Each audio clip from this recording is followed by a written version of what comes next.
Ndugu wa Tanzania, kuanzia tarehe 29 Oktoba, nchi yetu imeshuhudia maandamano ya amani yaliyofanywa na wananchi wanaohitaji haki na uwajibikaji wa viongozi wao.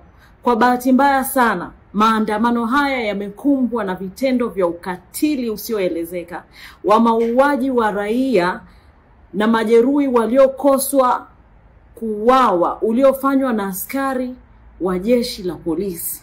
Ndugu wa Tanzania, hali hii imefanya nchi kunuka damu za raia wake. Familia zikilia kwa kupoteza wapendwa wao, taasisi mbalimbali zikilia kwa kupoteza wafanyakazi wao, vyombo vya habari vikilia kwa kupoteza waandishi wake, na sisi Chadema tunalia kwa kupoteza wanachama wetu, viongozi wetu na Watanzania kwa ujumla. Ni msiba wa kitaifa.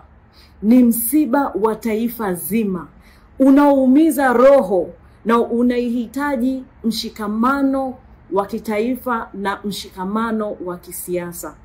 Ndugu wa Tanzania, kutokana na matukio ya kusikitisha yaliyosababisha vifo, majeruhi na kupotea kwa baadhi ya wananchi wetu, Chadema tunatangaza rasmi siku 7 za maombolezo ya kitaifa kuanzia tarehe 5 Novemba mpaka tarehe 11 Novemba.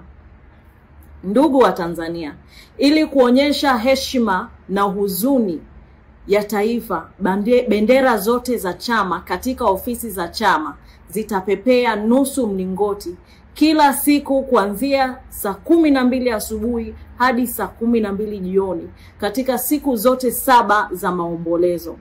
Ndugu wa Tanzania, katika kipindi hiki cha maombolezo, chama kinaazimia watu wote kushirikiana katika kuomboleza na kutoa pole kwa familia, jamaa na marafiki wa wale waliopoteza maisha na waliojeruhiwa. Vile vile tunahimiza Watanzania kujitokeza kwa wingi kushiriki mazishi ya ndugu zetu waliouawa ili kutoa heshima stahiki kwa waliopoteza maisha, wakidai haki na demokrasia kwenye taifa letu.